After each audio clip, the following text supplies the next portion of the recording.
So I'll be talking about my poem that I chose for this assignment, and it's called First Fires by Dorothy Schultz. So it goes, when I was little, I used to flip to the last page of my chosen library book first and read it out loud to myself. I thought by doing this, I would make some privy to some secret information. I could outsmart the author and figured it all out before he or she intended. I could win. Everything was a game. Nowadays, I avoid the last page as long as possible. I abandoned books all over my apartment. One lays with its spine cracked open on the arms of my couch, while the other curls on the floor under my bed asleep. I don't want to get to the end of anything anymore. I only want the beginnings. First sentence striking, first sentences striking like matches on the roof of my mouth, igniting like the first fires on.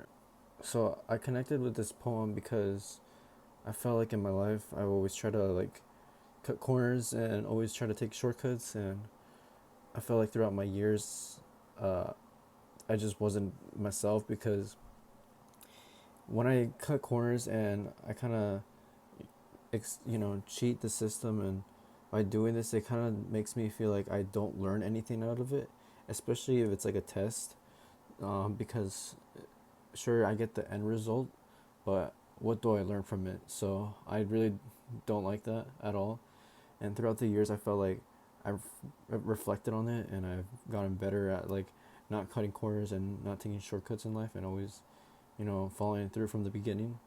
And also, another reason why I connected with this is because it's pretty inspirational. It's pretty inspirational to a lot of people, not just for myself, but for people in general. Because, like for myself, like a lot of people do this, and it creates these like problems for them in the future just because they skip ahead, and they forget about like the beginning, and they don't really care too much about the beginning at all. So they always try to like make up some excuses, and by doing that, they kind of don't really go forward ahead of time. They kind of just go back because of it. So that's another reason why I connected with this.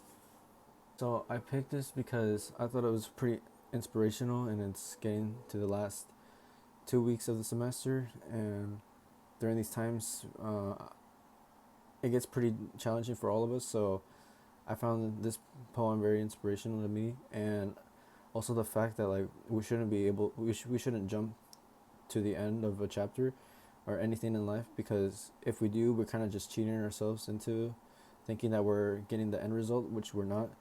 So by starting in the beginning, we kind of build these foundations, and it's very critical, and especially when you're like reading a book in general, just because like you don't want to like listen to the last page and you don't know anything that happened in the beginning. You're just kind of putting yourself in a loophole in that situation. So yeah, this is my poem that I chose, and that's my reflection on it. So thank you for listening.